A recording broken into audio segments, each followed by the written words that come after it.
¿Qué tal? ¿Cómo les va? Bienvenidos a Contaminación Cero. ¿Para qué sirve defender una especie? ¿A quién le importa un yaguareté, un pájaro, un gorila o lo que fuera? En primer lugar, desde el punto de vista estrictamente biológico, tiene una explicación.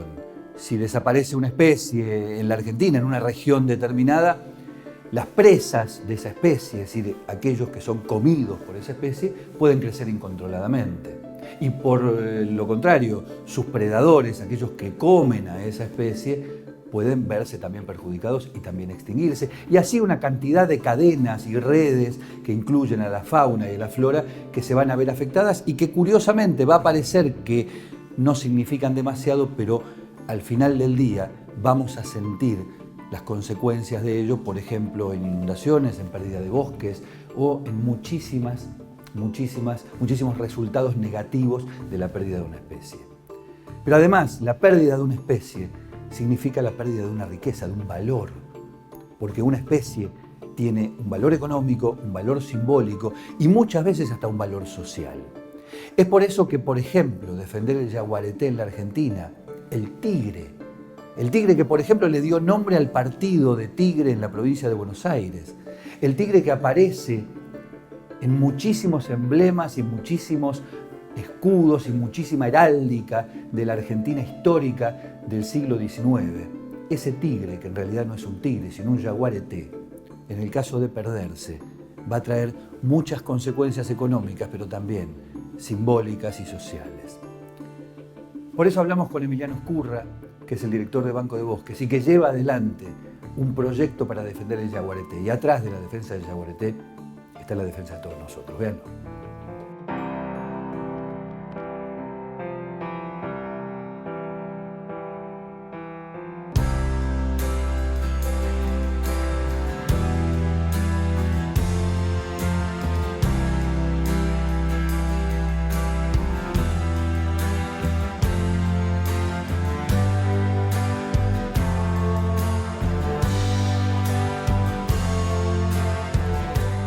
Emiliano, más allá de tu vocación o de tus convicciones particulares, ¿por qué es importante para la Argentina defender o tratar de proteger lo que queda del yaguareté? Bueno, una de las cuestiones fundamentales que tienen que darse cuenta las autoridades al respecto de estos emblemas, estos grandes símbolos de la fauna, es que comunican y generan acciones que van mucho más allá de ellos mismos. Esto ocurrió en la India, por ejemplo, cuando yo recuerdo en mi militancia de voluntario allá por la década del 80, de los 90, juntando firmas para evitar la extinción del tigre de Bengala, que estaba realmente muy mal, y biólogos buenos te decían, es posible que tus hijos lo conozcan en una foto al tigre de Bengala. Hubo un punto de inflexión en el cual el Estado lo asumió como una política de Estado la no extinción del tigre de Bengala, y se empezaron a crear áreas protegidas nuevas, se empezaron a destinar recursos que no eran enormes cantidades de dinero, pero que básicamente hacían algo muy simple, que es darle bola a los científicos. Es decir, pero uno podría hacer de abogado del diablo y decir, ¿cuántos yaguaretés quedan en la Argentina? En la Argentina quedan alrededor de 200 y algo más. Y uno podría, insisto, hacer de abogado del diablo y decir, entre 200 y nada, no hay mucha diferencia, es casi defender un símbolo escaso. ¿Cuál es el valor entonces? No, el valor es que se puede recuperar muy bien.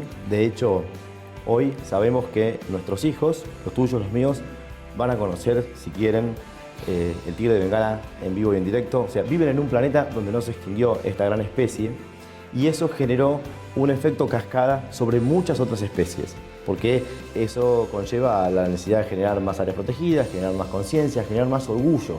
La clave fue el orgullo.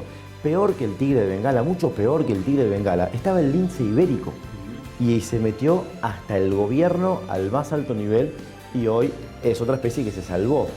Estamos pudiendo salvar especies. Si nosotros logramos... Hay un valor biológico en salvar especies, ¿no? Eso está claro, está fuera de discusión. El valor biológico está completamente fuera de discusión y obviamente cuanta más biodiversidad se evite que se pierda, la riqueza más se mantiene. Eso está fuera de discusión. Pero vuelvo a lo anterior. ¿cuál es el mensaje o por qué alguien debería preocuparse porque no desapareciese el lince ibérico, el tigre de Bengala, el rinoceronte o el yaguareté? ¿Qué le aporta a la sociedad que un yaguareté no desaparezca? Es que esa especie no pase a ser simplemente un recuerdo. Bueno, le aporta varias cosas. Para el tipo que está en el lugar, ¿sí? Por ejemplo, el caso de Corrientes o Impenetrable, claramente la posibilidad cierta de tener trabajo. Hoy vivimos una situación en la que hay más de 30 emprendimientos en el Pantanal para ver yaguareté y no paran de recibir gente. O sea, laburo concreto para el tipo que está en el lugar. A nivel... O sea, el turismo es un aspecto muy defendible. Absolutamente. Desde el año 2007 las poblaciones de humanos están concentradas en ciudades y hoy por hoy la aparición de nuevos destinos, sobre todo destinos donde yo puedo ver animales de manera natural y los puedo admirar como admiro las ballenas en Península Valdés, hay un hambre fenomenal por este tipo de destinos. O sea, esto es algo que se puede palpar. Entonces, ahí ya tenés un beneficio para la sociedad. O sea, una persona que se decide a quedarse en su lugar, a participar económicamente de la vida activa que su propia comunidad puede generar a partir de su propia biodiversidad. Supongo que además hay un mensaje implícito, que es si se pierde o desaparece definitivamente el yaguareté, el lince ibérico, el tigre de Bengala, es producto de la voracidad humana exclusivamente y en general de la voracidad asociada a la voracidad capitalista. Sí. Por lo tanto, evitar la pérdida de esa especie es un mensaje muy claro de que hay manera de que la angurria vaya para atrás. Sí, es tiene un componente económico esto muy importante. Nosotros tenemos que establecer otro vínculo entre la sociedad y el reino animal. Totalmente. El hecho de adaptar la economía a la ecología y no al revés es un cambio de paradigma fuerte. Y quienes son los mejores embajadores de este cambio de paradigma, por lo general, son los grandes mamíferos. Mandela provocó una revolución en su primer presidencia, pactando con grandes empresas de turismo la concesión de áreas que estaban totalmente destruidas para restaurarlas con fauna local. Generó un stock de rinocerontes, cebras, especies muchas que estaban con números muy bajos, para que se recuperen y para que puedan servir como parte de una especie de nueva ganadería donde empezaron a hacer posible la compra de estos animales para restauración de bosques, de sabanas, y se generaron concesiones a más de 30 años donde las empresas tenían muchas ventajas para tener esas concesiones y tenían que a cambio de eso entrenar a la población local. Y el proceso Iberá, el proceso Talampaya, con Pagancillo, pueblitos muy chiquitos que nadie conoce, pero que uno los tiene que ir a ver, acá mismo en Argentina, son el motor económico de esas zonas de la mano de la biodiversidad. O sea, ¿hay un mensaje ahí indirecto o implícito para los zoológicos, en el sentido de que hasta hace 20 años, cada vez que una especie estaba por desaparecer, alguien levantaba la mano y decía, no, pero en tal zoológico queda un ejemplar? Sí. Y parecía que con eso se remediaba el hecho de que efectivamente en el mundo real esa especie estaba desapareciendo. Hay un mensaje indirecto para decir, miren, lo de los zoológicos no va más, por lo menos en ese aspecto. No, totalmente. Esto es algo que ya ha decantado a nivel global. Los zoológicos tienen otro rol hoy totalmente distinto al de tener fieras tras las rejas para tirarle galletitas. Sí, para decir, existe todavía un tigre de Bengala atrás de un barrote en el zoológico tal. Exacto. Hoy los zoológicos, en primer lugar, tienen que tener un foco casi exclusivo en lo que es autóctonas, donde son grandes Garraham de la fauna a cielo abierto, donde la gente va hoy más a percibir apariencias, a vivir experiencias sensoriales, más que a ver animales. O sea, los animales que nosotros le tenemos que mostrar a un chico en un zoológico tienen que tener un cartel gigante diciendo fue decomisado por gendarmería en un proceso contra la fauna ilegal. No fue comprado en Exacto. Afganistán. Y el mes que viene se va y vos vas a poder seguir en el Facebook del zoológico cómo ese bicho volvió a la naturaleza, fue reintroducido, si pudo ser el caso, si no fue un santuario, y si no está ahí, atendido por buenos veterinarios hasta el fin de su ciclo. Habría que avisarle al Zoológico de Buenos Aires eso, ¿no? Porque Bueno, no se enteró todavía. Han formado una comisión que está en esta transformación y obviamente es un proceso duro porque hay mentalidades que vos no podés creer que todavía persisten dentro de estas estructuras y que les cuesta muchísimo este cambio mental. Espero que esto... Hay mentalidades y bolsillos también, ¿no? A los cuales también les cuesta. Pero sabes que incluso vino el otro día gente del zoológico de Barcelona. Si son inteligentes, Son de verdad, negocio. lo pueden transformar en un buen negocio. No es incompatible, porque si vos estuvieses en Plaza Italia, nada más y nada menos que Plaza Italia, un lugar donde vos puedas tener una torre con un canopy para poder tener una experiencia sensorial previa charla sobre rapaces, y después tenés una cueva en la que te dan un buen video sobre armadillos, y después tenés experiencias acuáticas que te generen vértigo, emoción, asombro. Tenés mucha gente... No hace falta castigar a un animal para eso. Exactamente. ¿Cómo está el proceso de la defensa del yaguareté en relación a los parques nacionales, fundamentalmente el de la fidelidad? Bueno, hay un proceso que tiene que ver con lo simbólico, esto que charlamos al principio. Brasil tiene en el billete de 50 reales, que es el más alto, un yaguareté, ¿no? Y los demás son todas especies en peligro de extinción. En los billetes, en la plata, ¿no? Es muy interesante. Y nosotros tenemos a Roca todavía. Claro, exacto. Entonces, tenemos que recuperar esto, tenemos que abrirle los ojos a las autoridades para decirles que hay, si quieren, un mercado de sensibilidad bueno para todos, muy fértil, donde la exaltación de estos símbolos es algo que la gente lo va a tomar muy bien y lo va a recibir muy bien.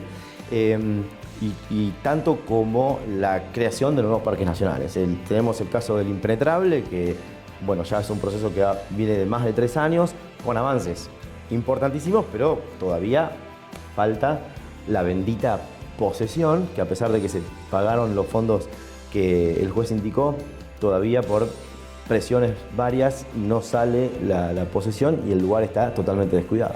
¿A la política le parece o le termina resultando un tema incómodo en el sentido de, mira, yo no gano un voto por un parque nacional, tengo que gastar guita? ¿Le sigue resultando a la política en general, digo, más allá de tal o cual, le sigue generando una incomodidad esto? No, es que muchas veces son muy tontos, incluso los asesores. A ver, hay temas de la agenda ambiental que son espinosos. O sea, para cualquiera de los 3 candidatos a presidente no te puede hoy decir voy a prohibir la minería a cielo abierto. O sea, claramente minería es un tema espinoso donde uno puede decir voy a poner más controles, voy a hacer respetar la ley de glaciares, voy a hacer un montón de cosas, pero no puede decir la voy a prohibir.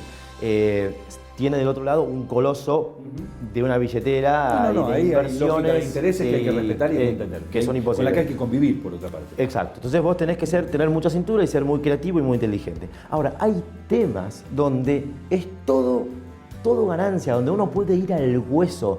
Yo no entiendo cómo a veces esto no lo ven. Fíjate que el jefe de gobierno de la ciudad, Macri, con lo del 29 de abril, solo por el hecho de que alguien logró hacerle llegar el mensaje, que muchos por distintos lugares tiramos, de no más exóticas en el zoológico. O sea, no es algo tan simple. Acá no entra una exótica más. Y esto empieza un proceso de cambio. Solo con eso se ligó un montón de aplausos. Una pavada. Sin haberlo hecho todavía. Sin haberlo hecho todavía, encima. Y sin estar convencido de hacerlo. Esto lo digo yo. Bueno, pero entonces, los temas que tienen que ver con especies en vías de extinción, con corredores biológicos, con nuevos parques nacionales. Yo no sé por qué no aparecen ya diciendo voy a duplicar la cantidad de parques nacionales. ¿Qué pasó en los últimos 10 años en la Argentina que el stock de parques nacionales quedó casi cristalizado en el pasado y que todas las iniciativas para incorporar nuevos parques nacionales tienen que ver con la voluntad o la militancia de sectores, en definitiva, privados, ONGs o particulares, y no con una política de Estado? Te lo pongo de esta manera. ¿Viste cuando a un gran club de fútbol le empieza a ir mal?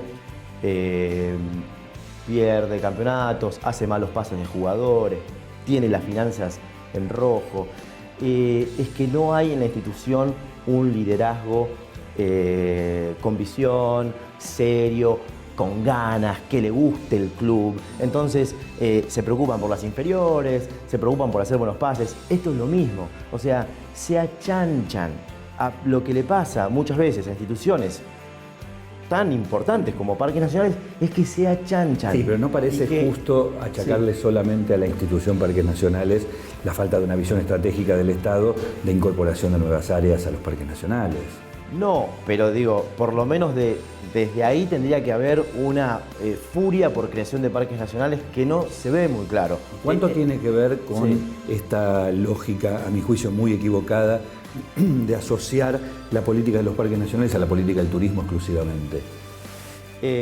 A ver, creo que mismo desde la política de Estado que tiene la actual administración sobre el turismo, se tendrían que haber creado más parques nacionales, inclusive. Es decir, a veces turismo va por un lado y parques va por otro, a pesar de que supuestamente por estar dentro de la misma órbita debieran tener una relación mucho más estratégica. Y ojo, no digo que no se haya hecho nada, pero parques como Impenetrable, ¿qué pasa que no tienen el cartel que diga bienvenido al parque? Yo insisto con la pregunta, ¿no? Quizás si Parques Nacionales fuera parte de una política ambiental y dependiera de un Ministerio de Medio Ambiente y tuviera una lógica y una tendencia en dirección a la protección de lo ambiental y no solamente a la obtención de billetes para turismo, probablemente tendría otro...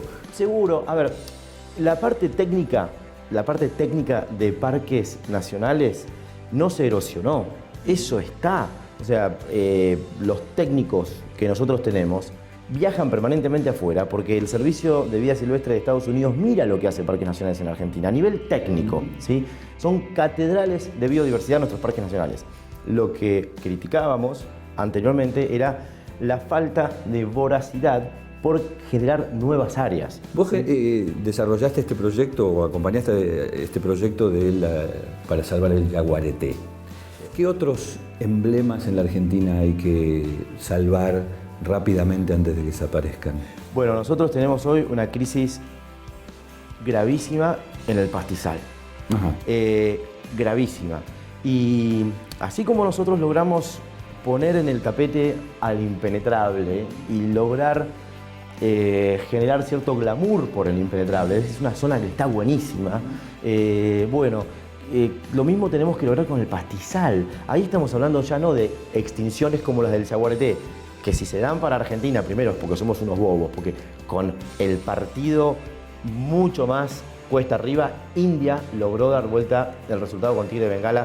Estamos hablando de un país que tiene 300 habitantes por kilómetro cuadrado contra 13 de la Argentina y no es Noruega, tiene urgencias sociales. Si a nosotros los argentinos se nos extingue el Yaguareté es porque somos unos bobos, pero esa extinción sería una extinción de la Argentina.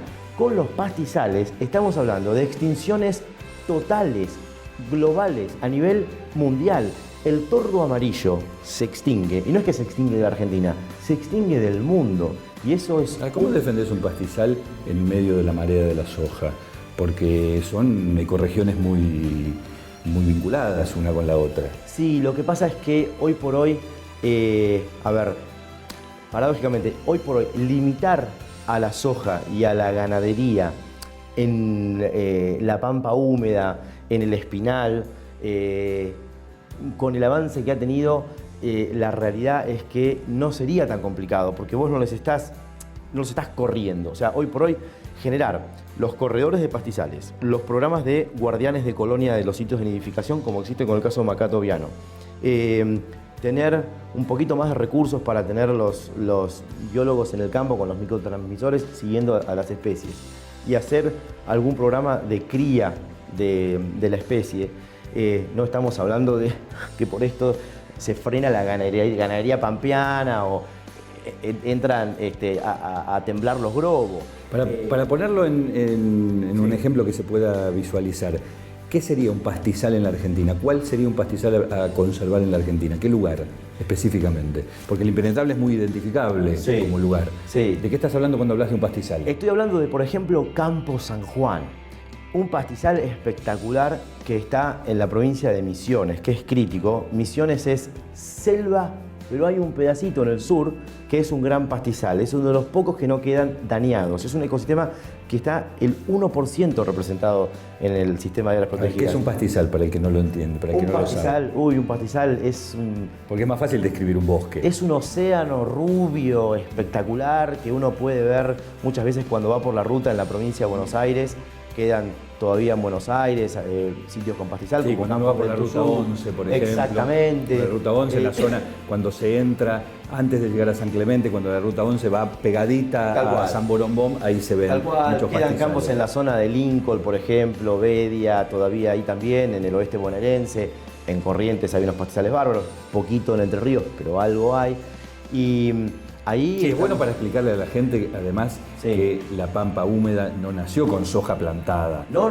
Que había otra cosa antes, había otro ecosistema previo. Y para que la gente se entusiasme, si se consigue un tipo que sepa del pastizal, es impresionante, porque al igual que un bosque que tiene el estrato arbóreo, el arbustivo y el herbáceo, el pastizal también. Hay núcleos de pastizal donde se venden con un buen biólogo y empiezan a ver, no, esta es tal especie, esta es tal otra, esta es tal otra, este es del alto, este es del medio, este es del bajo.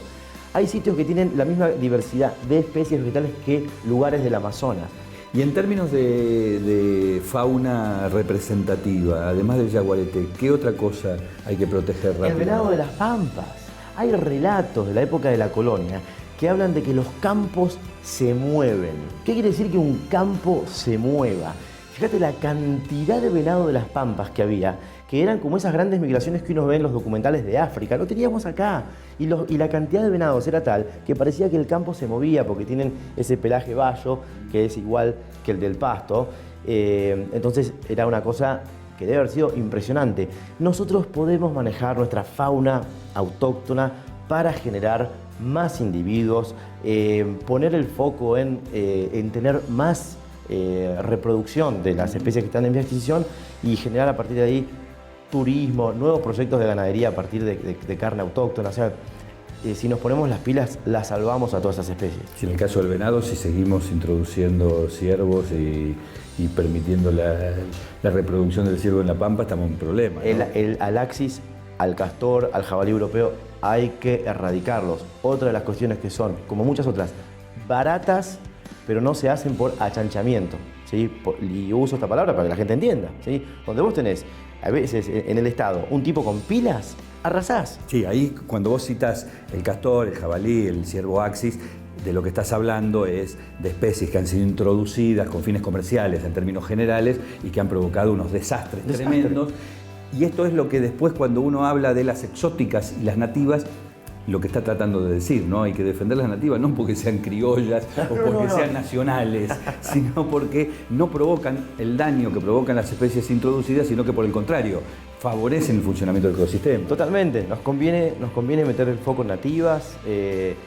Un ejemplo muy concreto, Hawái no tenía reptiles, algún vivo llegó, 2 especies de culebras extinguieron 12 especies de aves. Lo que está generando el bisón americano, que es de América del Norte, que lo metieron acá, con el macaco viano, es patético. Estamos arrasando los bosques por el castor, y esto es gravísimo. Y para que doña Rosa le quede claro, el hombre agarra una especie de un ecosistema y la mete en otro en cuestión de semanas, cuando evolutivamente estamos hablando de miles y miles de años para que se desarrollen esas especies allí. Entonces, obviamente el ciervo axis aquí está haciendo un desastre porque su predador es el tigre asiático. Entonces, no hay pocos acá. Y acá no. Hay solo en el zoológico. Exacto. Entonces, estos toqueteos de ecosistemas que a veces hace el hombre de manera muy descuidada y a veces irresponsable porque sabe que puede generar un daño, bueno, es otro de los obstáculos que hay que superar, además de pérdida de hábitat o caza furtiva que tenemos los ecologistas para recuperar las poblaciones nativas. Muchísimas gracias, Emiliano. La voz, Sergio.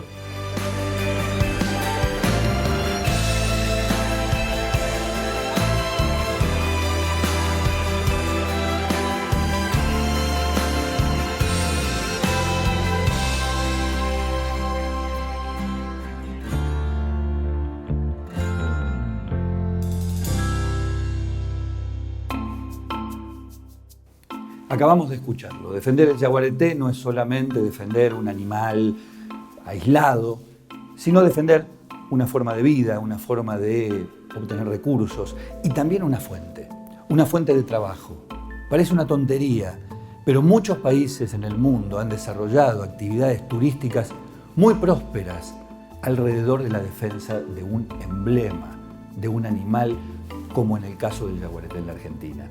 Será hora de ponernos las pilas entonces y pensar que la pérdida de una especie no debe importarle solamente a los biólogos. Nos vemos la semana que viene. Muchísimas gracias por haber estado ahí. En la ciudad de La Plata funciona el programa Bolsa Verde. Gracias a la participación de todos los platenses a través de la separación de residuos, cada día recolectamos 150 toneladas de materiales reciclables. En una ciudad verde vivimos mejor. La Plata, compartamos la ciudad. Grupo Petersen, desde 1920, construyendo el país. Ya sabes que cuando lleguen tus amigos van a comer pizzas. Lo que no sabes es qué vas a hacer con las cajas que te van a quedar, ¿no? La caja de pizza es reciclable. Solo tenés que sacarle la parte sucia. Para más información, entra en buenosaires.gov.ar/Ciudad Verde. Buenos Aires Ciudad. En todo estás vos.